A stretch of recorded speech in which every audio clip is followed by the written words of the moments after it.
So we just got an awesome explanation as to all the different functions that this CNC machine will do to this part to make sure it fits into the receiver, it's well prepped, all that other stuff.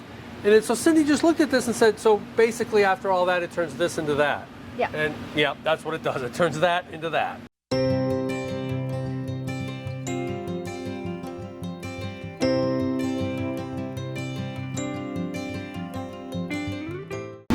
Okay, welcome to this week's episode of Luv Subbin. And this week, where we are? We are at the Equal-i-zer Factory. And the folks from Equal-i-zer invited us to give a quick tour of their facility, see how the Equal-i-zer hitches are made, and we're going to go ahead and check it out. Yes, and they're proud to be made in the USA. Right. You know, I'm a big fan of the Equal-i-zer hitch ever since we had that wrong way driver on I-95 come after us. Absolutely. And so we're going to go ahead and see how these things are made. Yep. So as we start our tour, we're here in front of the Legacy Hall. And one of the things that can really tell you what a company is and their values and everything is kind of how they reach out to the community and do things.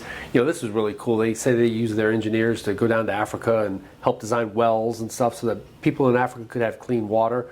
I see a Boy Scout of America logo over there and a variety of different other charitable things. And it's right at the forefront, and it's right when you see it when you come in. So that's pretty cool. An American company helping Americans. So how cool is this? We're in front of the piles of steel that are going to be used to make the spring bars that actually these are the 6,000-pound spring bars that are on my rig. So these things are exactly what will be manufactured into the Equal-i-zer hitch that I have. What's super cool is that every piece of steel you see here is from American mills. It's American steel. It's rolled and brought to this factory from American mills.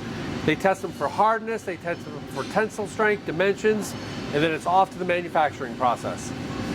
So now we're talking about some of the parts that actually go into making the Equal-i-zer hitch. And you can see here this forged head. This is the part where the ball will end up in here and the sockets will come down here. And this is a forged part versus a cast part. A cast part, you just kind of melt it and pour it into a mold. This is like a hunkin' piece of steel of a specific alloy that is actually just beat down and actually formed to increase that hardness that you need to make sure all those forces that are involved in the hitch actually function and don't break down and crap out. Also, the sockets themselves, one of the things that they don't do here on site is the hardening of this particular socket, because these things have to be super hard as well as they're working up against this hitch head and sliding back and forth. And just the attention to detail that, you know, with the color coding, it's probably not necessary. You can probably figure out what the 10s and what the 12s are, but it's just that level of detail that adds to the manufacturing process that shows these guys know what they're doing. So this is where the shanks are drilled out, and you can see the stock here comes as these bars. They put them into a CNC machine, which is super cool. It's not running right now, but it's all computer programmed with a horizontal milling machine, and we'll come in and just drill these holes and wonk, wonk. The oil will be keeping the tools cool, the bits cool, and out comes your shank from that. And this should look familiar because here's the completed hitch head with the shank, the socket arms, the hitch head, all kind of assembled and ready to go.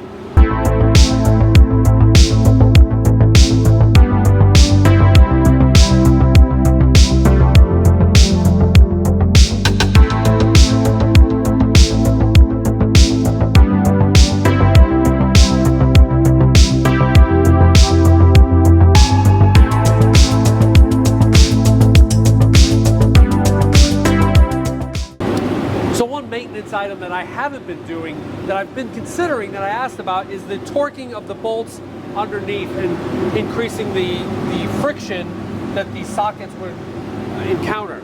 And this could be torqued from 60 to 100 foot-pounds.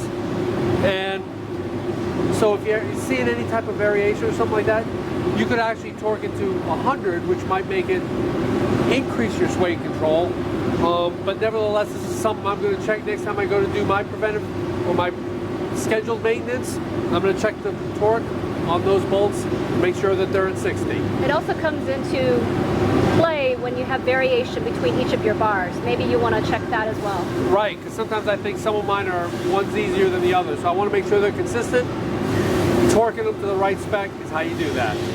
And one of the questions we get asked all the time is the plastic friction pad that goes on the L bar, does that reduce your sway control? And for the most part, I mean, technically, we're talking to the engineers here, they say, yeah, kind of maybe a little bit, but the real advantage is the rigidity of that L bar as far as the bars go on it. It's really pressing down hard, and you don't have any of the movement or the sway that you get with the chains, so the loss in friction, even though it might be infinitesimal, is really not that much.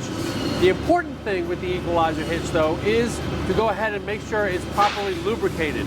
And I do it like maybe once or twice a year or so. I'm going to be doing this a lot more frequently, as even the lubrication won't affect the ability of the sway control to stop trailer sway. It's really the pressures that are applied to the head and the L brackets, and the lubricity is not going to hurt any of the sway control. And when Equal-i-zer is testing their hitches and ensuring that they're operating correctly, they are doing so with grease on the hitch.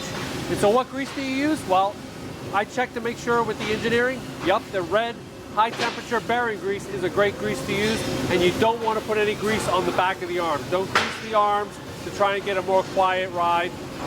It's operating normally if you grease the head.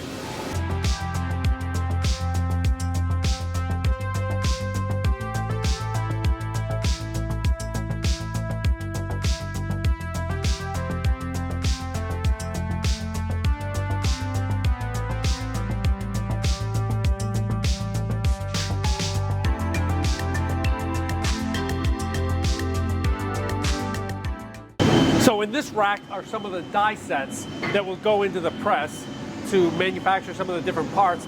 And what I think is really cool is that they design and make their own dies right in-house here versus having to send them out or having to design, other folks design them. Therefore they can definitely troubleshoot. And they can control the quality of the cut as well. Exactly. So that's pretty awesome that they can do that here. Okay, so this is a robot welder, and it welds the Shanks. So this is the welding wire, and they were just saying that the amount of welding wire they go through in a year could stretch from here to Costa Rica. They so, say it was like they do a lot of 13,000 miles worth yeah, of like a lot. So. Welding wire, yeah. Yep. So this machine does a couple of the bending functions, such as the L bracket, but what's also neat is you can see where the pin that holds your bar in place, you can kind of see the imprint there, where that is probably a part that's replaced, but that's where they're bending that little L pin that you see here in this picture. Being an old quality control guy, I've got to search out the go, no-go gauges and the other quality checks. They have both auditors, and the operators themselves can do the quality checks and stop the machine and make sure a bad product doesn't go on, which is very important. In this area, they're checking to make sure the bolt holes are lined up correctly. So this bin right here is where they put any parts that any of the employees think might be questionable as far as quality. Right, and the key here is that it's identified and it's segregated. It's got a tag on it so that it's not going to accidentally filter into the manufacturing process. It's got its own little bin here, as opposed to just sitting there right next to good stuff, which is one thing you always want to check to make sure your good stuff and your bad stuff is not together. So prior to painting, the parts need to be cleaned, deburred, all that other stuff, and they use these tubs, which we use in our facility. Ours was a little bit different media, but they use these ceramic pieces, and it shakes like crazy, and the parts are in there, and that gets them all clean, deburred, ready for painting. This is what it looks like. Really appreciate it. Before they're painted. A nice shiny black. So the painting operation was surprisingly simple in my mind. It's a dip tank basically with their proprietary paint that they bring the individual pieces in, paint it, and then it's hung out to dry. And one of the advantages is painting versus powder coating was, you know, if you want to make your thing look pretty nice, you can go ahead and touch it up with some regular Rust-Oleum black paint versus the other powder coating, which might be a little bit more difficult. But yeah, I think mine's due for some touch-up, some painting. Yep. So we're finally moving into the packaging operation, and all the different washers and parts, it's all weighed to make sure that the right weight is there, that they're not missing any parts, which is a good way to do it. And as you can see here, we're starting to package them up and get them ready for the customers. Little stickers are being put on. Yep. And They're just lined up waiting to get their boxes. Awesome.